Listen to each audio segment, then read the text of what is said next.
3회차 개념 모의고사 해설 들어가겠습니다. 1번부터 같이 봐볼게요. 다음은 곤충 X에 대한 자료이다. 이렇게 가나 다라가 나와 있고요. 이거는 쉬우니까 바로 문제를 풀어볼게요. 가에서 유전 물질이 자손에게 전달된다. 알을 낳는다. 유전이잖아요. 유전 물질이 자손에게 전달이 됩니다. 다는 물질 대사가 일어난다. 다를 보면 ATP를 분해했다라고 했잖아요. 이 분해가 뭐를 말하는 거냐면 이화작용을 말하는 거예요. 이화작용. 이화작용은 물질 대사의 일부죠. 따라서 맞다. 라, 자극에 대한 반응이다. 뭐뭐가 뭐뭐 하면 그거에 대한 반응을 한다. 맞는 거죠. 정답은 5번. 쉬우니까 빠르게. 2번 봐볼게요. 사람에서 세포 호흡을 통해 포도당으로부터 생성된 에너지가 생명활동에 사용된다. 네, 그렇게 되어 있고요. 자, 이거 포도당이라는 거 잘 확인해야 돼요. 단백질이라면 또 말이 달라질 수도 있습니다. 자, 그리고 A와 B는 H2O, O2 중 하나고 ADP. 자, 한번 채워볼게요. 포도당과 무엇이 포도당과 A가 세포호흡을 한다. 아마 산소일 겁니다. 자, 포도당과 산소가 만나서 어떤 결과물을 만들어내죠? 네, 이산화탄소와 물과 ATP와 열에너지를 만들어내죠? 그쵸? 그래서 B가 뭐다? 물, H2O다. 자, 그 다음에 여기 에너지, 열에너지로 나가는 게 있는데 이 열에너지는 우리 몸에서 뭘로 쓰입니까? 체온 조절을 하는데 쓰인다. 체온을 증가시켜주는 거죠. 자, 그리고 여기 이 에너지가 그 어떤 무기 인산이랑 동화작용이 일어나는 것 같네요. 그거는 아마 ADP가 ATP로 되는 거겠죠? 그쵸? 근데 ADP가 ATP로 일어나는 그 장소는 어딘가요? 네, 미토콘드리아죠? 네, 알겠습니다. 그 다음에 ATP가 ADP로 변하면서 우리 몸의 생명 활동에 쓰이는 모든 에너지가 다 여기서 나오는 거죠. ATP가 ADP로 변하는 곳에서. 그래서 디귿번 맞습니다. 근육 수축 과정뿐만 아니라 우리 몸에서 일어나는 모든 것들 있잖아요. 우리가 생각하고 피부가 탱탱하게 유지되는데 몸에서 일어나는 모든 것들이 다 이 니은에서 저장된 에너지가 기억으로 이화작용이 되면서 나오는 이 에너지를 가지고 사용하는 거다 라고 알고 있으면 될 것 같고요. 기억본 봐볼게요. 세포호흡에서는 이화작용, 세포호흡은 이화작용이죠. 호흡기를 통해서 물이 나간다. 맞는 거죠. 호흡을 통해서 수증기를 통해 가지고 물이 나가잖아요. 근데 물은 호흡기뿐만 아니라 다른 기관계를 통해서도 바깥으로 배출이 돼요. 어떻게 되는 거죠? 네, 배설계를 통해서도 배출이 되는 거죠. 그러면 이산화탄소는 배설계 될까요? 아니죠. 이거는 반드시 호흡계로만 나간다 라는 거를 알아두면 좋을 것 같아요. 자, 3번 봐보겠습니다. 표는 사람의 질병의 특징을 나타낸 거다.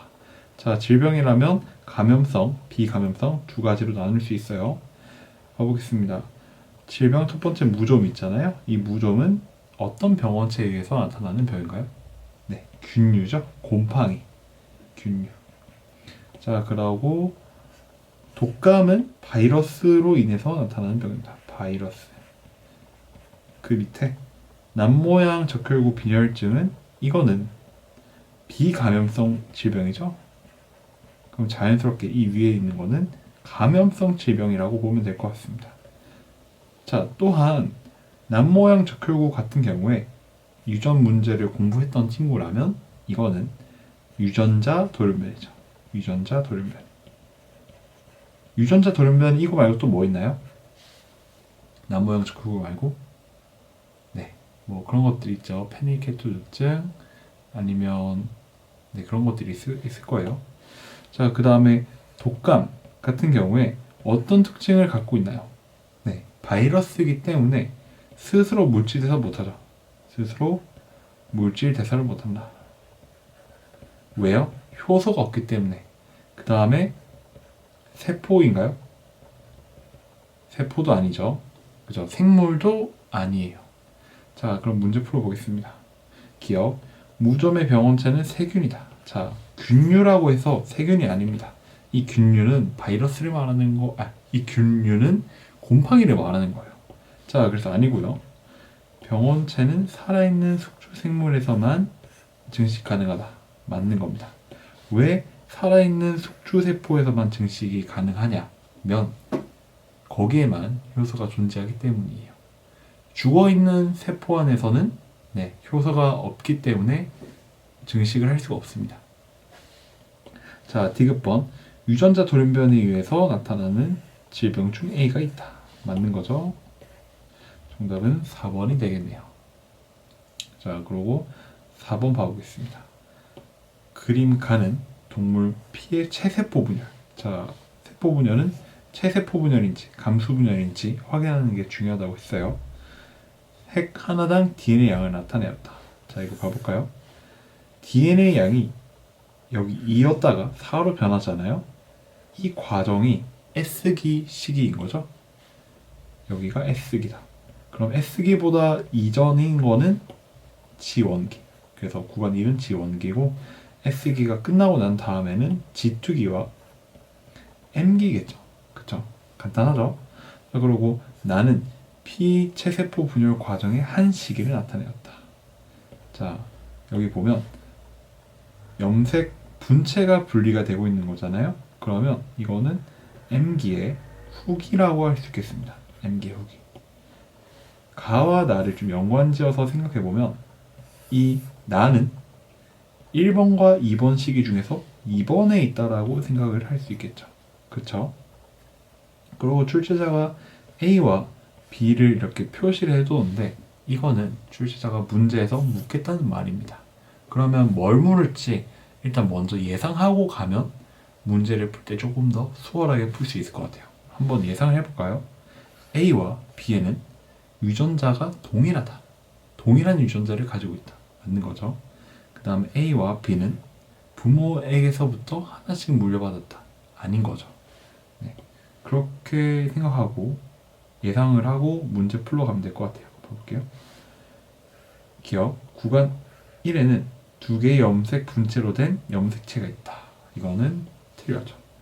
자, 두 개의 염색 분체로 된 염색체는 이걸 말하는 거죠. 염색체 하나에 염색 분체 2개. 자, 이거는 언제 생성되는 거나요? S기가 끝나야 이런 모양의 염색체가 만들어질 수가 있는 거죠. 그쵸? 그 다음에 구간 1은 그 전에 구간 1은 G1기잖아요. 염색체가 없습니다. 염색사 형태로만 존재합니다. 그래서 말이 안 된다. 자, 구간 2에는 나가 관찰되는 시기가 있다. 우리가 먼저 판단을 해놨습니다. 맞죠? 디귿. A와 B에는 부모에게서 각각 하나씩 물려받은 것이다. 이거 말이 안 되죠. 우리가 미리 판단해뒀습니다. 자, 여기 얘네들이 찢어지기 이전에 원래 이렇게 하나였을 거예요.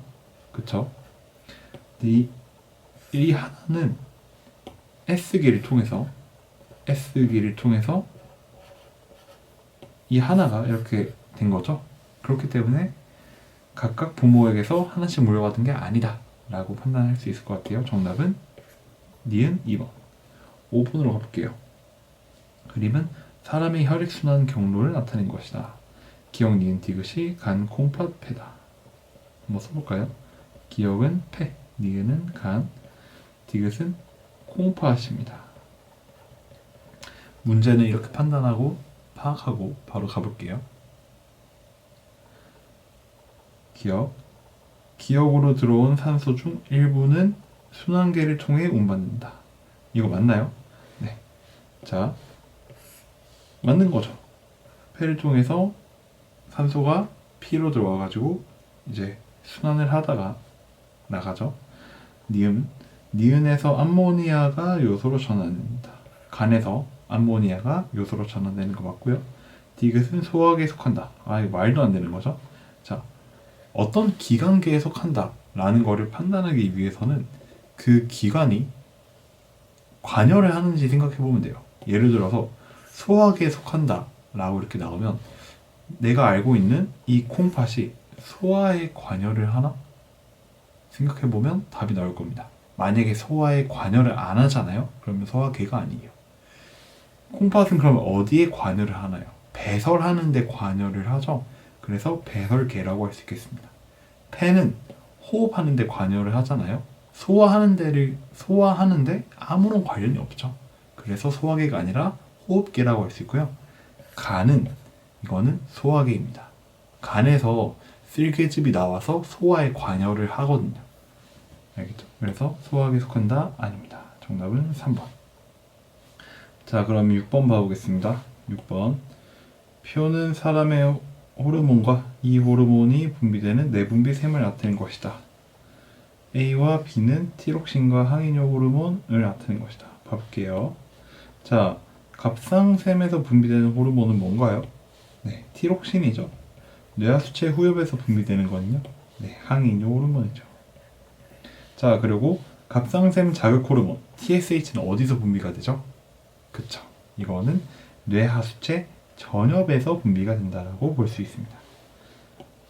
기억, A는 티록신이다. 맞죠? 니은, B는 콩팥에서 수분을 재흡수한다. 맞는 말이죠? 기억, 맞죠? 정말 쉬운 문제입니다. 다음 7번으로 가볼게요. 표는 사람의 중추신경계에 속하는 A와 C 특징을 나타낸 것이다. 간내 연수 척수라고 하네요. 한번 봐볼게요. 뇌줄기를 구성한다. 자, 여러분, 뇌줄기는 뭘로 구성되어 있나요? 뇌줄기는 중간내, 그리고 연수, 내교로 구성되어 있죠? 그래서 A는 연수가 되겠습니다. B. 체온 조절에 중추가 있다. 자, 체온 조절의 중추는 누군가요? 이거는 시상하부죠. 자, 시상하부는 간내에 있다. 그쵸? 간내는 시상과 시상하부로 이루어져 있잖아요. C. 교감신경의 신경절 이전 뉴런에 신경세포체가 있다. 자연스럽게 척수가 되는 거죠. 문제 봐보겠습니다. 자, A. A는 호흡 운동을 조절한다. 맞는 거죠. 자, 연수는 어떤 거에 중추라고 했어요? 네, 연수는 소화, 그 다음에 호흡, 심장의 중추라고 했어요. 소화, 심장, 호흡. 이거와 관련된 거는 다 연수가 조절한다라고 생각하면 됩니다. 자, 니은 기억은 시상하부다. 시상하부 우리가 먼저 판단했죠. 디귿 척수다. 맞죠? 정답 5번. 8번 가보겠습니다. 생물의 다양성에 대한 학생. 같은 종에서 이제 무늬가 다양하게 나타나는 거는 유전적 다양성 맞는 거죠. 학생 B. 한 생태계 내에서 이제 종이 다양한 거는 생태계 다양성이 아니죠. 생태계가 다양하다는 거는 생태계가 여러 개 있어야 되겠죠. 하나가 아니라. 그러면 이렇게 한 생태계 내에서 종이 다양한 거는 종 다양성이겠죠. 종 다양성. C. 종수가 같을 때 전체 개체 수에서 비율이 균등할수록 종 다양성이 낮아지냐? 아닙니다. 높아집니다. 자, 이 종 다양성이라는 거는 그냥 첫 번째로 종수가 많아야지 종 다양성이 크다고 볼 수 있어요. 종수가 많으면 뭐 균등한 거를 떠나서 종 다양성이 높은 겁니다. 근데 만약에 종수가 같다. 그러면 그때 비율을 따지는 겁니다. 비율이 균등하면 종 다양성이 더 큰 거예요. 아시겠죠? 자, 그러면 정답은 학생 A 1번이 되겠네요. 자, 그럼 9번 가보겠습니다. 그림은 사람 P가 병원체 X에 감염되었을 때 일어난 방어작용이다. 그리고 기억과 니은은 보조 T, 세포 독성 T 중 하나다. 자, 봐볼게요. 여기 병원체 X가 있고 대식 세포가 그걸 먹습니다. 그리고 그 먹은 거를 일부 항원을 제시하는데 그걸 인식하는 기억이 있어요. 이게 보조 T 림프구죠. 보조 T 림프구가 대식 세포가 제시한 항원을 인식하는 역할을 하잖아요. 그러고 보조 T가 촉진시키죠. 뭐를 촉진시켜요? 네, 여기 남은 거 세포 독성 T. 세포 독성 T는 세포성 면역을 하잖아요. 세포를 직접 파괴합니다. 문제 풀어볼게요. 기억, 대식세포가 제시한 항원을 인식한다. 보조 T 림프구가 그런 역할을 하죠. 니은, 형질세포로 분화된다. 틀렸습니다. 세포독성 T 림프가 형질세포로 분화된다라는 거를 배운 적이 없죠. 형질세포로 분화되는 거는 B림프구가 형질세포로 분화될 수 있을 것 같고, B림프구. 그리고 기억세포가 형질세포로 분화가 될 수 있겠죠. 그거 이외에는 우리가 배운 게 없기 때문에 틀렸다라고 판단하면 될 것 같습니다. B는 세포성 면역이 일어난다. 자, 세포 독성 T 림프구는 세포성 면역을 일으키죠. 정답은 3번이 되겠습니다. 10번 봐볼게요. 그림은 동물세포, 가나다라 각각에 들어있는 모든 염색체를 나타낸 것이다. 네. 자, 이거 핵형 분석이잖아요. 이거는 저와 핵형 분석을 공부한 친구들은 좀 잘 보면 좋을 것 같고요. 그 이외의 친구들은 좀 이제 그냥 듣고 넘기면 좋을 것 같습니다. 자, 이거는 A와 B는 같은 종이고 A와 C는 성이 같다라고 하잖아요. 그러면 A, B, C가 있는데 얘 종 같다. 그 다음에 A와 C가 성별 같다. 핵형을 보고 종과 성별 개체를 구분해 볼게요. 일단 가를 1번 종이라고 하고 성별은 여자죠. 나는 2번 종입니다. 가와 너무 모습이 달라요. 그 다음에 달을 보게 되면 네, 가와 같은 종임을 알 수 있죠. 하지만 이 염색체 하나가 좀 유별나게 티네요. 아, 이거는 성염색체, Y염색체로구나 라고 생각할 수 있겠습니다. 자, 라를 보면 나와 같은 종임을 알 수가 있겠죠. 근데 여기서 이 친구는 네, 상동염색체가 이 친구인 것 같은데 Y염색체라고 볼 수 있겠죠. 남자라고 볼 수 있겠습니다. 자, 근데 여기서 그 A와 B가 같은 종이고 C가 다른 종이잖아요.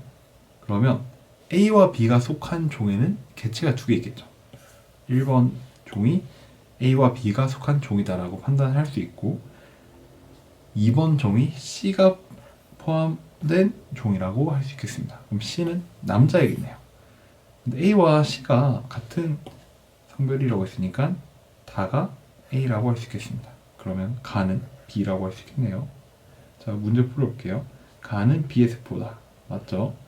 다를 갖는 개체와 라를 갖는 개체의 핵형은 서로 같다. 자, 틀렸습니다.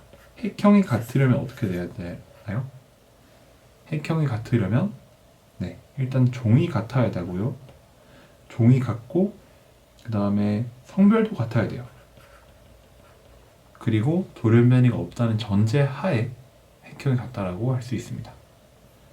알겠죠? 그 다음에 D급번 봐볼게요. C는 이거잖아요. N은 3이죠?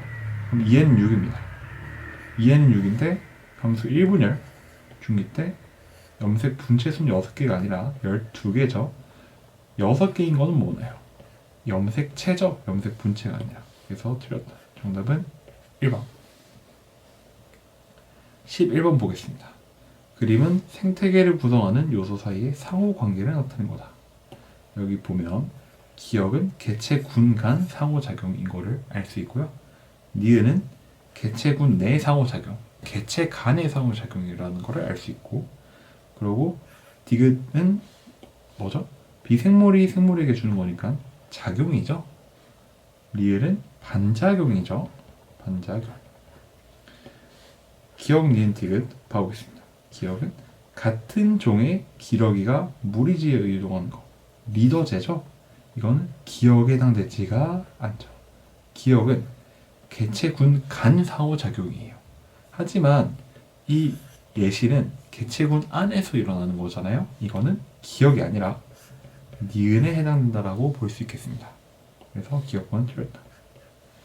빛의 세기가 비생물이죠. 생물에게 영향을 미치는 거. 작용, 디귿 맞습니다. 군집에는 비생물적 요인이 포함되어 있다. 이 문제에서 하이라이트가 이거인 것 같아요.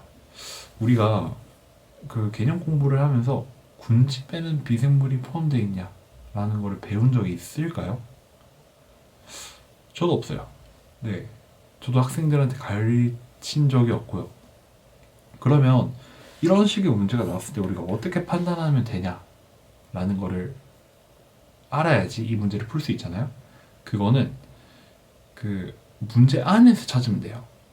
그러니까 교과서에서 배우지 않았던 내용이 문제에 나왔다면 문제 조건 속에서 찾으면 됩니다. 정답의 힌트는 문제 조건 안에 있어요. 자, 군집. 그림을 봐볼게요. 군집은 개체군이 모여서 이룬 게 군집이잖아요. 근데 그거는 생물적 요인 안에 포함되는 겁니다. 비생물은 이 군집 밖에 있어요. 밖에. 그래서 비생물적 요인이 포함된다? 안 된다. 정답은 2번. 중요합니다. 어떤 게 중요해요? 이 내용이 중요한 게 아니에요. 군집은 비생물적 요인이 포함된다. 이거를 달달 외운다고 될 게 아닙니다. 우리는 이런 식으로 배우지 않은 내용이 나왔을 때 어떻게 해결해야 되는지 그 해결법을 여러분이 좀 가져가셔야 될 것 같아요. 그 해결법은 문제 조건 안에서 정답의 근거를 찾으려고 하자. 이거입니다. 아시겠죠? 자, 그럼 12번으로 넘어갈게요. 그림 가는 정상인이 탄수화물을 섭취하고 시간에 따른 혈중 호르몬의 기억 니은 농도를 나타낸 것이다. 자, 한번 생각해 볼까요? 탄수화물을 먹으면 우리는 어떻게 되죠? 혈당이 올라가죠? 혈당이 올라간다. 자, 혈당이 올라가면 인슐린은 어떻게 되나요? 인슐린 분비는 늘어나고 글루카곤은 분비가 줄어들게 되겠죠. 자, 그러면 탄수화물 섭취하고 나서 올라간 기억이 인슐린이라고 볼 수 있고 니은이 글루카곤이라고 볼 수 있겠네요. 자, 나 이자 세포 X와 Y에서 분비되는 거를 나타냈고 봐볼게요. 호르몬 기억은 인슐린이죠. 니은은 글루카곤이죠. 인슐린이 나오는 세포는 알파가 아니라 베타죠. 그러면 글루카곤은 알파에서 나온다. 문제 풀어보겠습니다. 기억과 니은은 혈중 포도당 농도에서 기량작용을 한다. 맞는 거죠. 자, 기량작용 많이 들어봤을 겁니다. 기량작용을 하는 대표적인 예가 세 가지가 있어요. 첫 번째는 인슐린과 글루카곤. 이거는 정말 우리가 대표적으로 잘 알고 있는 거죠. 두 번째는 교감신경과 부교감신경. 심장에 연결되어 있는 교감과 부교감도 기량적으로 작용을 하는 겁니다. 세 번째는 근수축. 골격근을 말하는 거예요. 골격근. 이것도 기량적으로 작용하는 겁니다. 제 2두가 이렇게 수축되면 3두는 이완되고 3두가 수축되면 2두가 이완되는 이런 식으로 되는 거죠. 자, 니은번 글루카곤은 간에서 포도당이 글리코젠으로 전환되는 것을 촉진한다. 이거는 니은이 아니라 기억이죠. 인슐린이 그 과정을 촉진시키는 겁니다. 자, 디귿 X는 알파다. X는 베타죠. 정답 1번입니다. 다음 번으로 넘어갈게요. 다음은 어떤 과학자가 수행한 탐구다. 자, 탐구라고 하면 연역적 탐구 방법, 귀납적 탐구 방법 있죠. 아마 연역적인 것 같아요. 봐볼게요. 벼가 자라지 못하는 논에 왕우렁이의 개체수가 많은 것을 관찰하고. 여기 가설이 나오네요.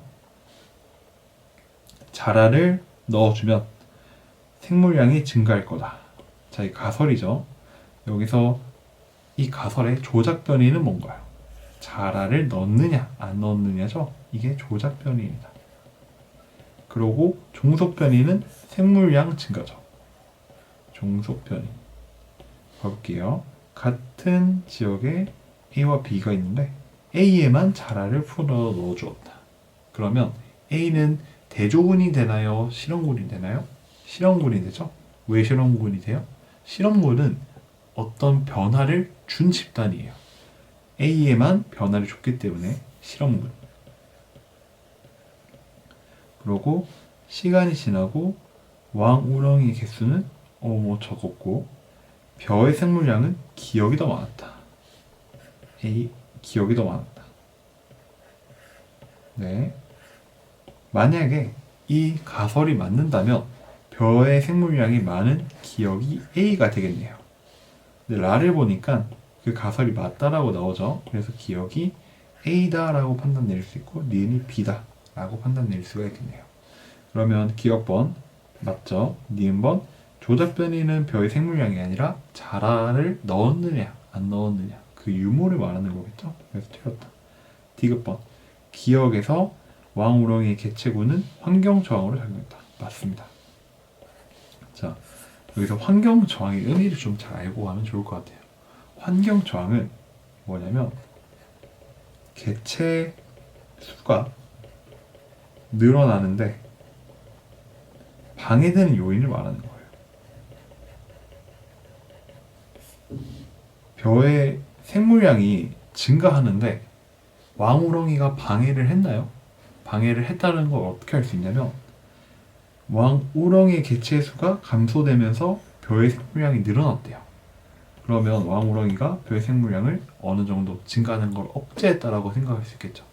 그래서 환경 저항이 맞고 디귿번이 맞다라고 할 수 있겠죠. 정답은 3번. 다음 번 가보겠습니다. 14번. 벼는 종 사이의 상호작용을 나타낸 거다. 간은 기생과 상리공생 중 하나다. 자, 상리공생은 두 종 다 이긴 집단이 이긴 상호작용이잖아요. 따라서 나가 상리공생이고 가가 기생이라고 할 수 있겠습니다. 기생은 하나는 이제 손해인데 하나는 이익이잖아요. 그래서 종 2가 이익이라고 할 수 있겠네요. 이익. 그 다음에 경쟁은 둘 다 손해죠. 여기서 어떤 거를 기준으로 손해와 이익을 말하냐라고 한다면 이제 개체 수를 기준으로 한다고 보면 될 것 같아요. 개체 수가 경쟁을 하고 나면 두 종 다 개체 수가 줄어들잖아요. 치고받고 싸우는 거니까. 그러면 둘 다 손해라고 볼 수가 있겠죠. 상리공생을 통해서 두 종의 개체 수가 늘어나게 된다면 둘 다 이익이라고 볼 수가 있겠죠. 자, 그러면 14번 쭉 봐보겠습니다. 기억. 간은 상리공생 아니죠. 기생이죠. 니은. 기억은 이익이다. 손해죠. 그러면 네, 디귿번. 이건 바로 맞네요. 네. 이건 상리공생의 하나의 예시라고 볼 수가 있겠죠. 자, 여기서 그러면 정답은 당연히 2번이고요. 조금만 더 해보겠습니다. 자, 종2 그리고 경쟁 상리공생 편리공생 기생 포식과 피식. 자, 이익을 플러스라고 하고 손해를 마이너스라고 할게요. 자, 경쟁은 두 종 다 손해죠. 상리공생은 두 종 다 이익입니다. 편리는 하나는 이익이고 하나는 아무런 영향이 없어요. 손해도 아니고 이익도 아니에요. 기생은 하나는 플러스이지만 하나는 마이너스입니다. 포식과 피식도 기생과 마찬가지예요. 하나는 이익인데 하나는 아니에요.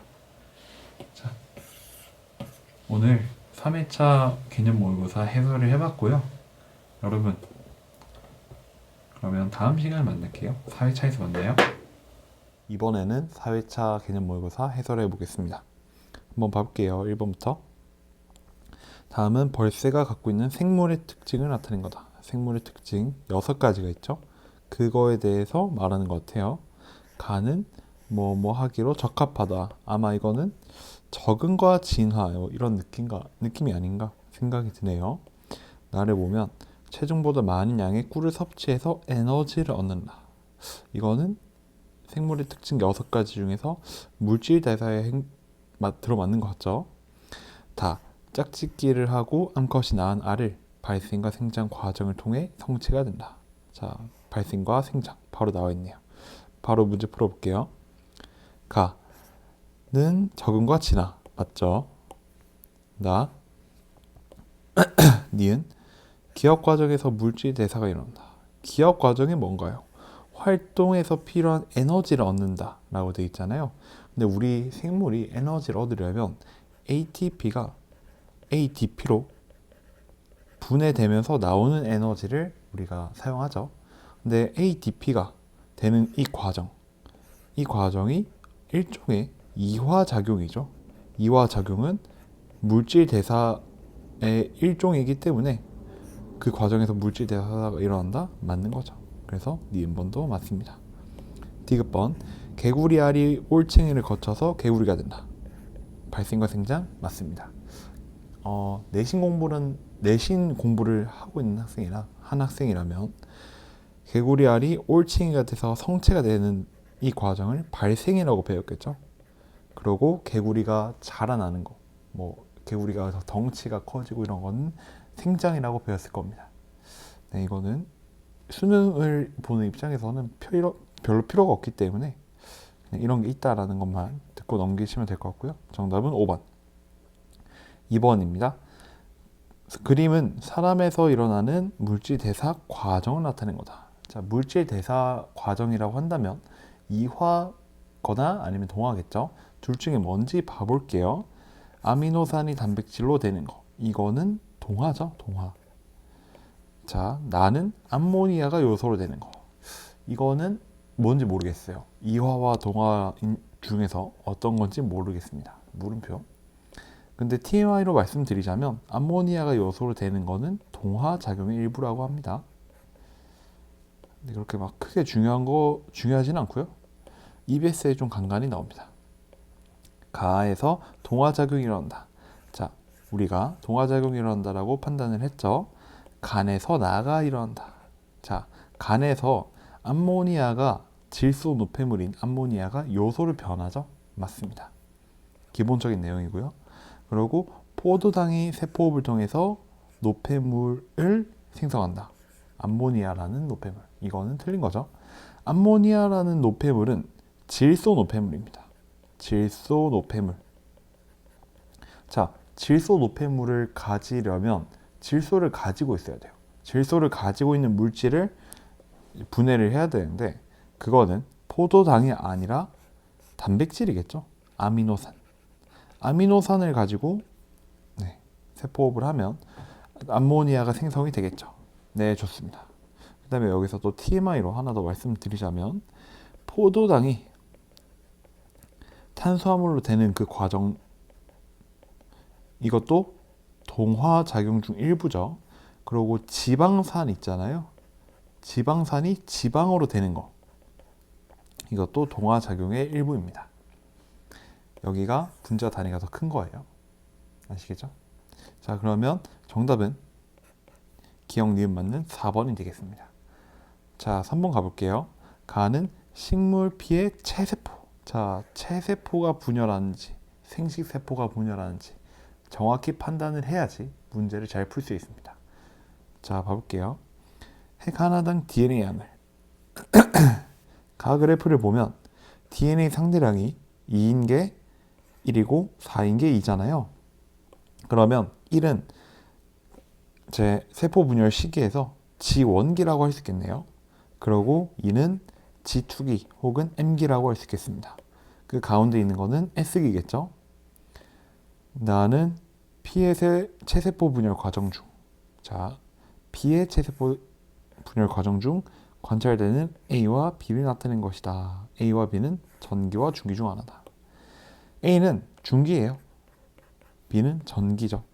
왜 중기예요? 중기의 특징을 생각해보면 중기는 염색 분체가 딱 염색체가 중앙에 배열되어 있다 하잖아요. A와 B 중에 누가 더 중앙에 배열되어 있는 것 같나요? 이 친구가 더 중앙에 배열되어 있는 것 같죠? 그래서 중기, B가 전기. 그리고 가와 나를 연관 지어서 자료를 해석해야 될 필요가 있습니다. 좀 연관 지어서 좀 해석을 해보자면 이 나는 가의 1과 2 시기 중에서 이 시기에 해당된다고 볼 수 있겠죠. 그렇죠? 뭐 생명과학뿐만 아니라 어떤 문제가 나오건 이렇게 자료가 두 가지가 나온다면 이 두 가지는 어떻게든 연관 지어서 생각해 볼 필요가 있습니다. 전혀 연관이 없는 그런 자료를 주진 않았을 거예요.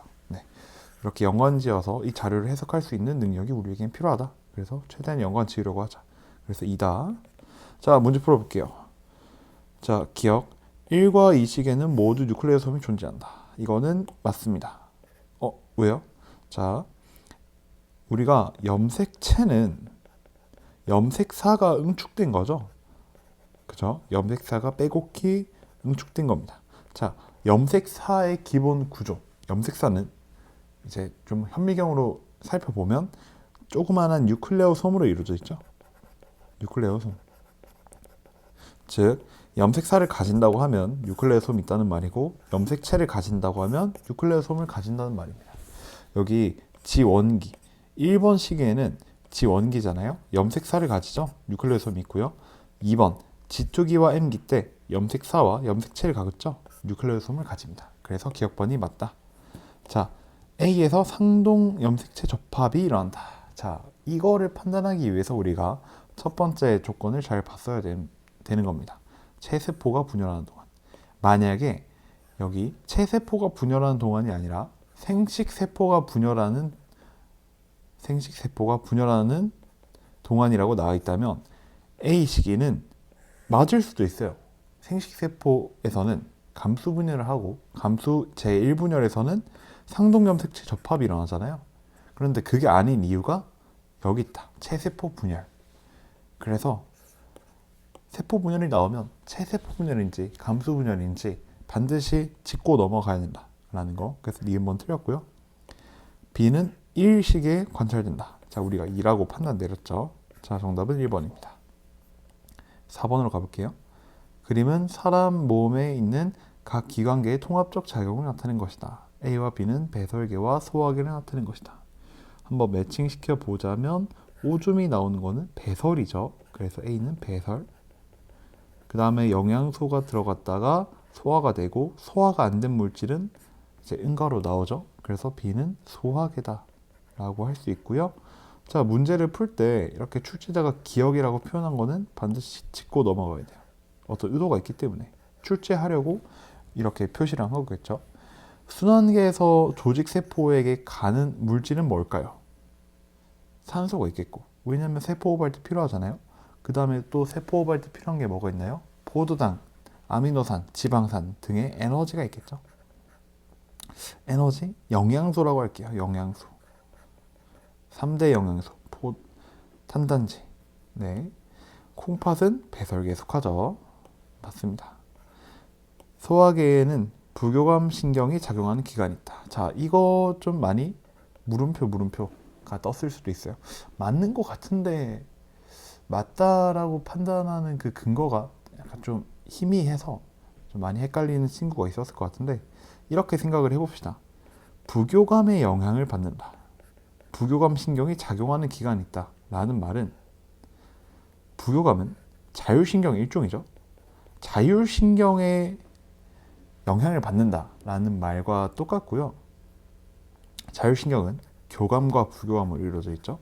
즉 부교감의 영향을 받는다는 것은 자율신경이라는 거고 교감의 영향도 받는다는 말이겠죠.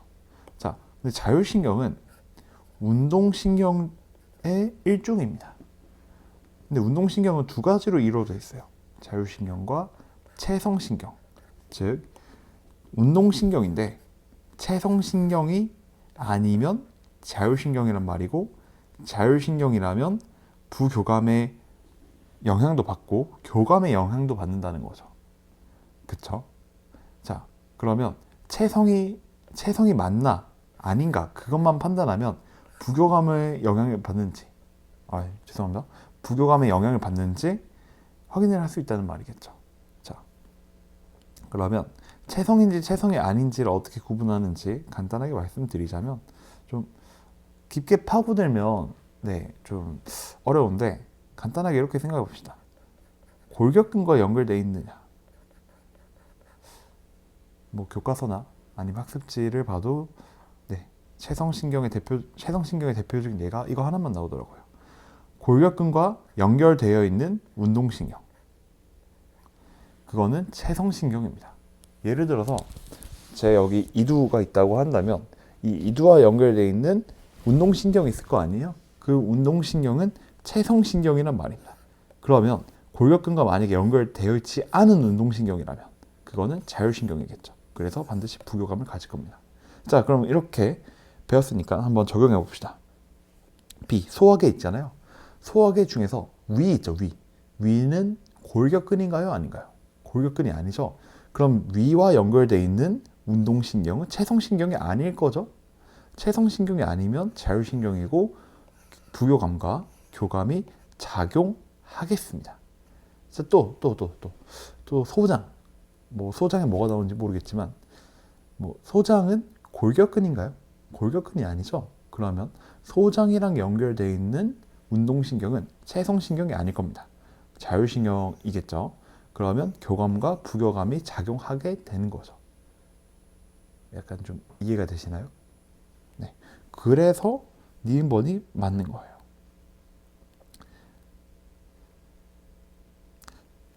이렇게 좀 생각하시면 다른 유형의 문제가 나와도 좀 적용할 수 있지 않을까라고 두서없이 이야기를 했고요. 디귿번으로 넘어가겠습니다. 기억에는 O2의 이동이 포함된다. 우리가 미리 판단했죠. 정답은 5번. 5번 보겠습니다. 표는 사람의 질병의 특징을 나타낸 거다. 자, 질병이라고 한다면 두 가지를 배웠어요. 감염성 질병, 비감염성 질병. 그러면 봐볼게요. 말라리아는 모기를 매체로 전염된다. 말라리아는 감염성 질병이죠. 그러고 생물의 병입니다. 그 다음에 결핵은 세균에 의해서 나타나는 병이죠. 그리고 특징 가에는 뭐가 들어갈까요? 결핵은 일단 생물이죠. 스스로 물질 대사할 수 있고요. 그 다음에 항생제에 의해서 치료가 가능하고요. 항생제. 뭐 그런 것들이 생각할 수 있겠죠. 그리고 세 번째, 헌팅턴 무도병은 이거는 비감염성이죠. 두 개의 감염성과 하나의 비감염성이 나왔구나. 이렇게 판단할 수 있고요. 또 여기서 추가적으로 더 들어간다면 헌팅턴 무도병은 유전자 돌연변입니다. 유전자 돌연변이로 일어나는 병이죠. 자, 그러면 문제 풀어볼게요. 말라리아는 병원체가 바이러스 아니고 원생생물이죠. 우리가 판단했습니다. 치료에는 항생제가 이용된다. 우리가 가에 미리 판단을 해뒀죠. 헌팅턴 무도병은 비감염성 질병이다. 우리가 확인해뒀죠. 맞죠? 정답 4번. 다음은 어떤 과학자가 수행한 탐구이다. 자, 탐구라고 한다면 연역과 귀납이 있죠. 자, 근데 연역과 귀납 중에서 우리는 귀납은 그렇게 비중을 두고 배우진 않았어요. 연역이 비중을 두고 배웠죠. 연역을 배웠죠. 왜냐하면 연역이 중요하기 때문이죠. 자, 그러면 봐봅시다. 관찰했대요. 네. 이거는 가설을 세웠던 거죠. 자, 가설을 세웠는데 여기서 조작변인이 뭐죠? 조작변인은 이제 갉아 먹은 양이겠죠. 조작변인. 자, 그 다음에 종속변인은 물질 X겠죠. 자, 그러고 두 집단으로 나눴네요. 이거는 연역적 탐구 방법에서 대조 실험을 말하는 거죠. A와 B 중에 실험군과 대조군이 있는 겁니다. 한 집단에만 바다 달팽이가 갉아먹게 했다. 이게 조작변인이죠. 조작변인이 좋냐 안 좋냐. 그 다음에 X의 양을 측정했다. 자, X의 양은 이제 많이 갉아먹은 곳에서 많이 나와야겠죠. 가설에 따르면. 그 다음에 단위 질량당 X의 양은 B가 더 많았다. 가설이 만약에 맞다면 B가 갉아먹은 곳이어야 됩니다. 그쵸?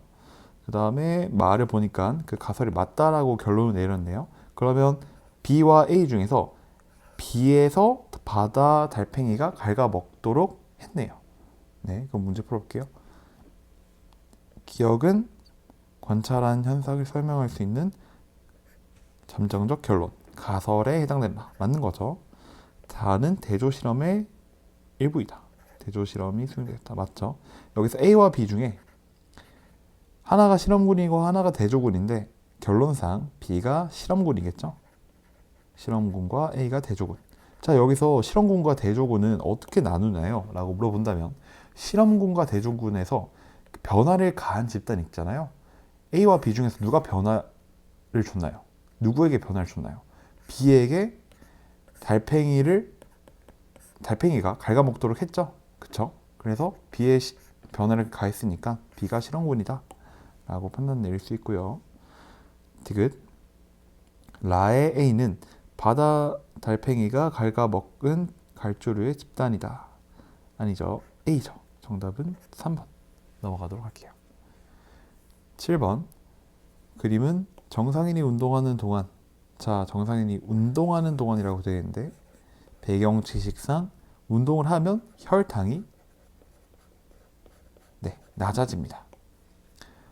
혈중 포도당 농도의 변화를 나타낸 것이다. 운동하면 혈당이 낮아지겠죠. 그러고 혈중 기억의 농도는 글루카곤이나 인슐린 중 하나래요. 자, 운동을 하면 혈당이 낮아지잖아요. 혈당이 낮아지면 인슐린과 글루카곤은 어떻게 될까요? 인슐린은 낮아지게 되겠죠. 왜냐하면 인슐린 자체가 혈당을 낮추는 그 작용을 하잖아요. 근데 이미 혈당이 낮은데 인슐린이 나올 필요가 있을까요? 없죠. 그러면 인슐린의 반대인 글루카곤이 많이 나오게 되는 겁니다. 그래서 여기 기억은 글루카곤이 아니라 인슐린이라고 볼 수 있겠죠. 문제 풀어보겠습니다. 기억. 이자 알파에서 글루카곤이 분비된다. 이거는 배경 지식 맞죠?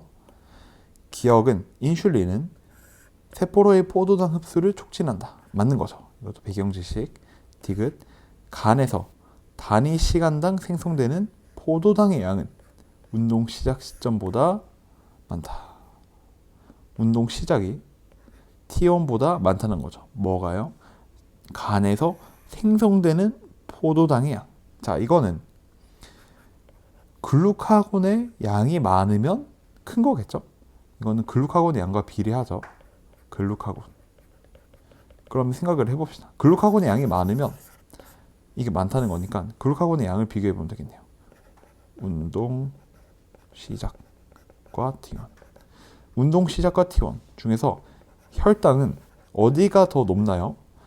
그거는 바로 운동 시작이겠죠? 자, 그 다음에 글루카곤은 어디가 더 높나요? 글루카곤은 당연히 혈당이 낮은 T1이 더 크겠죠. 자, 그러면 T1이 글루카곤이 더 많으니까 간에서 생성되는 포도당의 양이 더 많겠네요. 그러면 디귿번은 틀린 거겠죠. 정답은 3번. 8번 봐볼게요. 어떤 사람이 병원체에 감염되었을 때 방어작용에 대한 자료이다. 형질세포에서 X에 대한 항체가 생성된다. 이거는 체액성 면역이겠죠? 체액성 면역. 나 세포독성 T림프구에 의해서 세포를 파괴한다. 이거는 세포성 면역이겠죠. 세포성 면역. 자, 근데 가와 나를 연관지어서 생각해 보니까 공통점이 있죠. 어떤 공통점이에요? 이거는 특이적 방어작용. 특이적 방어작용이고 2차 방어라고 할 수 있겠네요. 네, 알겠습니다. 문제 풀어볼게요. X에 대한 체액성 면역 반응은 가가 맞죠? 미리 판단을 했죠. 나는 특이적 방어작용에 해당된다. 맞죠? 우리가 미리 판단해뒀습니다. 이 사람이 X에 다시 감염되었을 때 2차 면역을 말하는 거죠. 형질세포가 기억세포로 분화되냐? 말도 안 되는 겁니다. 자, 이런 말 많이 나와요. 형질세포가 기억으로 분화된다. 이 자체가 말이 틀렸습니다. 기억세포가 형질세포로 분화되는 거죠. 자, 그러면 다음으로 넘어갈게요. 9번. 그림은 중추신경계의 구조를 나타낸 것이다. 기억, 니은, 디귿, 리을은 간뇌, 대뇌, 소뇌, 중뇌를 순서 없이 나타내었다.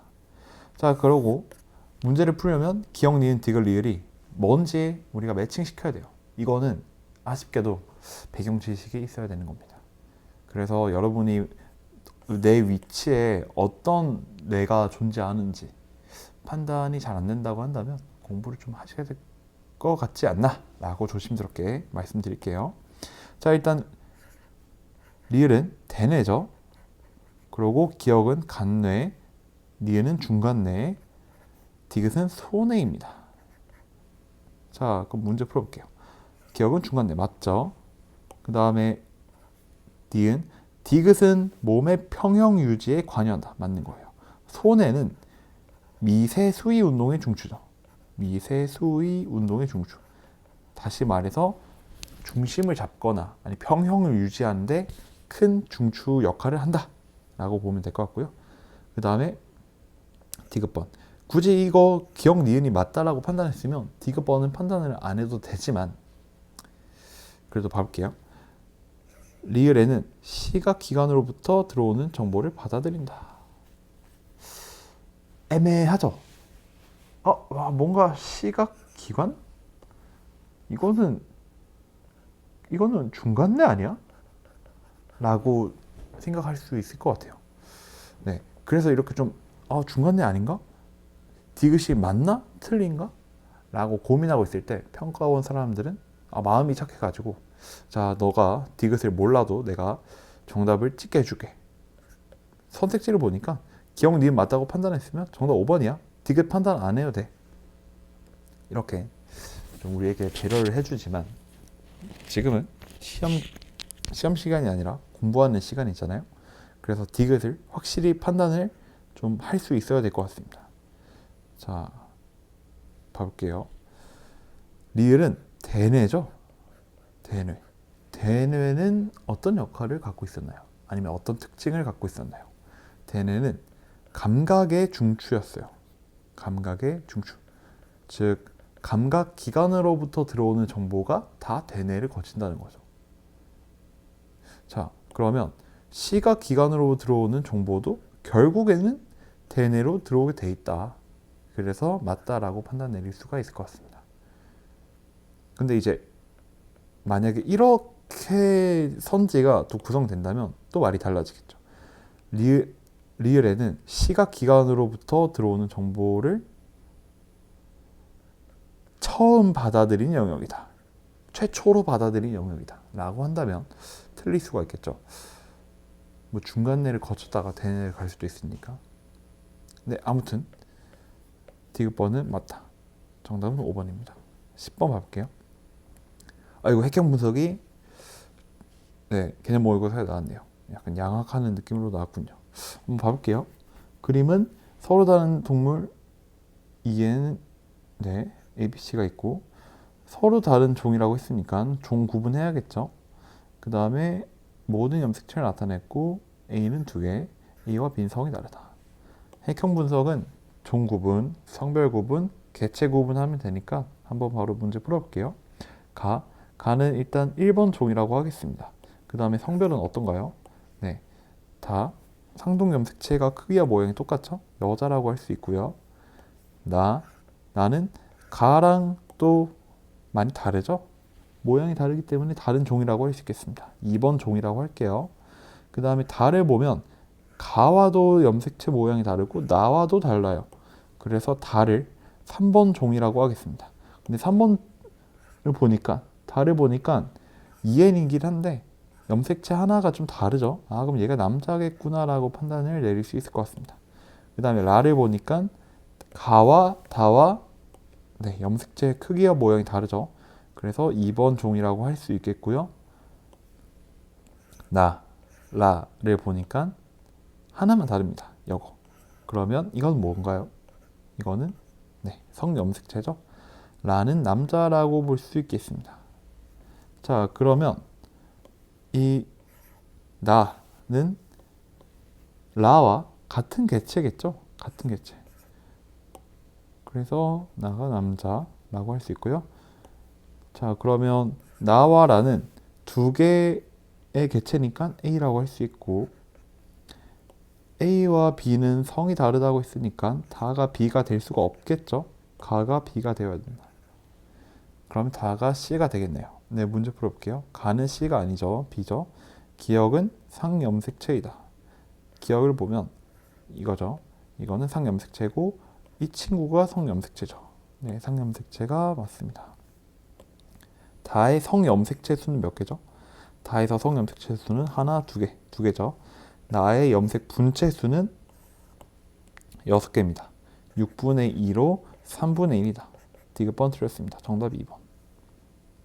자, 그럼 다음으로 11번 봐볼게요. 다음은 생태계에서 일어나는 질소 순환에 대한 자료이다. 자, 질소 순환에 대한 내용 암기하는데 좀 힘들잖아요. 한번 저랑 복습해 볼게요. 일단 대기 중에 질소가 있죠. 이게 땅속으로 들어가죠. 땅속으로 들어가는데 일단 첫 번째로 암모늄 이온으로 전환이 됩니다. 자, 대기 중에 있는 이 질소가 땅속의 암모늄 이온으로 전환되는 이 과정을 질소 고정이라고 하죠. 질소 고정에는 질소 고정 세균이 들어가겠습니다. 뭐 뿌리옥 박테리아나 아조토박터 등이 있겠죠. 그리고 NH4 플러스 암모늄 이온이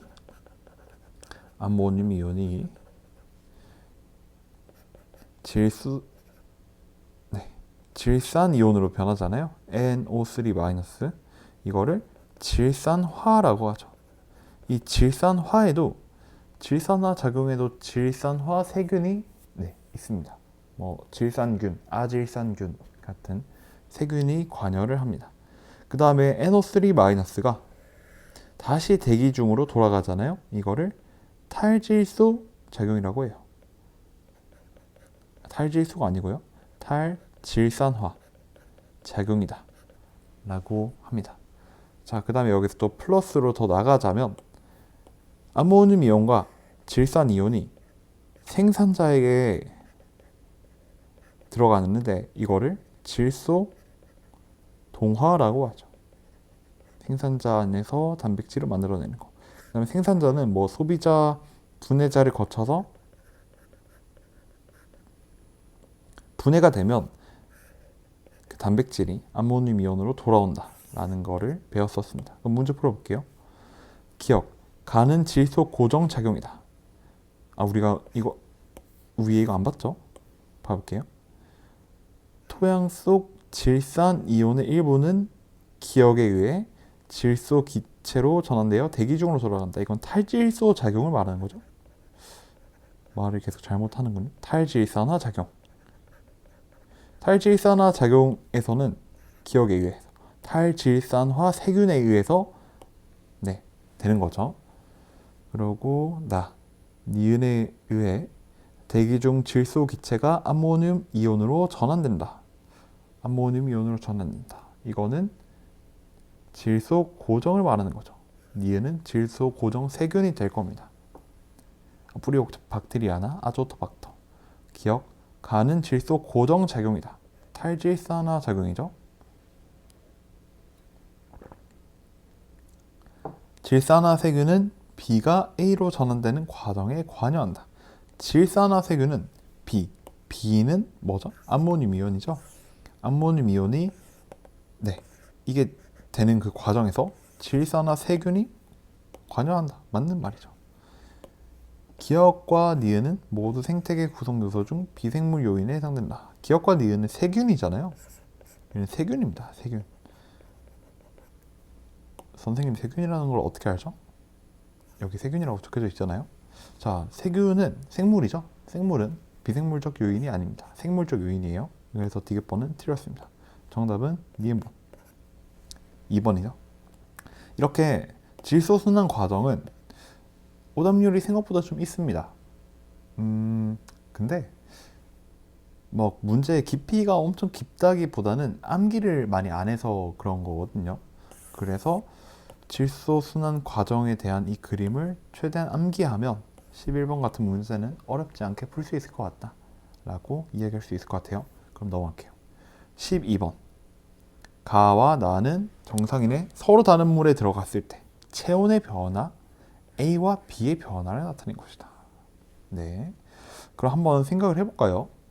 더 읽기 전에 우리가 만약에 우리 몸보다 고온의 물에 들어갔다면 우리의 체온은 어떻게 될까요? 우리의 체온은 당연히 높아지게 되겠죠. 우리가 뜨거운 온천에 들어갔으면 우리 몸이 뜨거워지잖아요. 자, 체온이 올라갔으면 열 발생은 어떻게 되고 발산은 어떻게 될까요? 발생은 줄어들고 발산은 늘어나겠죠. 네, 좋습니다. 저온은 그 반대겠죠. 저온이라면 체온이 낮아지게 되겠고 열 발생은 늘어나고 산은 줄어들겠죠. 네, 이거를 생각한 상태로 계속 문제를 봐보고 있습니다. A와 B는 땀 분비량, 이거 열 발산량이겠죠. 그 다음에 열 발생량을 순서 없이 나타낸 것이다. 기억과 니은은 체온보다 낮은 물, 하나는 높은 물이라고 합니다. 자, 기억과 니은이 어떤 게 높은 물이고 낮은 물인지 바로 판단이 가능합니다. 위에서 봤으니까. 체온이 높아지는 이유는 고온이기 때문이죠. 고온의 물에 들어갔기 때문에. 그 다음에 니은에서 체온이 낮아지는 이유는 저온의 물에 들어갔기 때문이에요. 자, 그러고 나를 보면 고온에 들어갔을 때 커지는 거 있잖아요. 그거는 고온에 들어갔을 때 커지는 거는 열 발산입니다. A는 열 발산, B는 열 발생이라고 할 수 있겠네요. 그럼 문제 풀어볼게요. 기억은 낮은 온도에 들어갔을 때다. 높은 온도에 들어갔을 때죠. 니은 열 발생은 구간 1에서가 더 많다. 자, 열 발생은 어디죠? 1과 2 중에 더 많은 거는 2번이죠? 1이 아닙니다. 그래서 정답은 2번. D급번을 굳이 판단 안 해도 괜찮습니다. 하지만 D급번 봐야죠. 시상하부가 체온보다 높은 온도를 감지하면 이 첫 번째 말이 약간 좀 어렵죠? 땀 분비량이 증가한다. 자, 땀 분비량이 증가한다는 말은 열 발산량이 증가한다는 말입니다. 열 발산이 증가한다. 자, 그러면 이 앞 조건이 열 발산을 증가하는 조건인지 봐볼게요. 시상하부가 체온보다 높은 온도를 감지한다. 이 말은 우리 호르몬의 중추, 항상성의 중추인 시상하부가 우리 몸이 뜨겁다고 인식하는 그런 요소입니다. 자, 그래서 시상하부가 높은 온도를 감지하면 내 몸이 지금 뜨거운가 보구나 라고 인식을 하게 되고 열 발산을 늘리게 되는 거죠. 그래서 D급번이 맞습니다. 좀 허무하죠. 네. 그 다음에 이 앞 말이 뭐랑 똑같냐면 시상하부 체온 조절의 중추에 고온 자극을 줬다. 이 말과 똑같습니다. 자, 아무튼 정답은 2번. 자, 그 다음에 13번 봐볼게요. 그림은 어떤 지역에서 늑대의 개체수를 인위적으로 감소시켰을 때, 네, 인위적으로 감소시켰다 하네요. 늑대 사슴의 개체수와 식물 군집 생물량의 변화를 표는 가와 나의 이 시기 동안의 연거를 나타냈다고 하네요. 네, 볼게요. 이 그래프를 보게 되면 늑대가 인위적으로 감소하고 있어요. 그러니까 사슴이 늘어나게 되겠죠. 사슴이 늘어나니까 사슴이 먹는 식물 군집의 양도 줄어들고 있습니다. 식물 군집의 양이 어느 정도 줄어들고 있으니까 사슴이 먹을 그 풀이 부족해서 사슴의 개체수도 줄어들고 있어요. 네, 그렇군요. 그러면 옆에 보겠습니다. 생물량이 감소하고 사슴 개체수가 감소한다. 이거는 구간 2가 되겠죠. 그럼 자연스럽게 나는 구간 1이 될 겁니다. 네, 바로 문제 풀어볼게요. 가는 2이다. 가는 2 맞죠? 일시기 동안 사슴 개체 환경 저항이 작용한다. 이상적인 환경이 아니면 환경 저항은 100% 작용합니다. 1에서 환경 저항이 뭐냐라고 묻는다면 식물 군집, 늑대가 되겠네요. 만약에 식물 군집의 양이 무한정으로 많다면 사슴이 더 이렇게 늘어날 수가 있겠죠. 늑대가 하나도 없다면 사슴의 개체 수는 기하급수적으로 높아질 수 있겠죠. 그러면서 J자 형태를 띠게 되겠죠. 근데 그게 아니기 때문에 환경 저항이 작용한다. 맞는 거죠. 그리고 사슴의 개체 수는 포식자에 의해서만 결정된다. 이 만이라는 뜻 위험합니다. 정답은 틀렸다.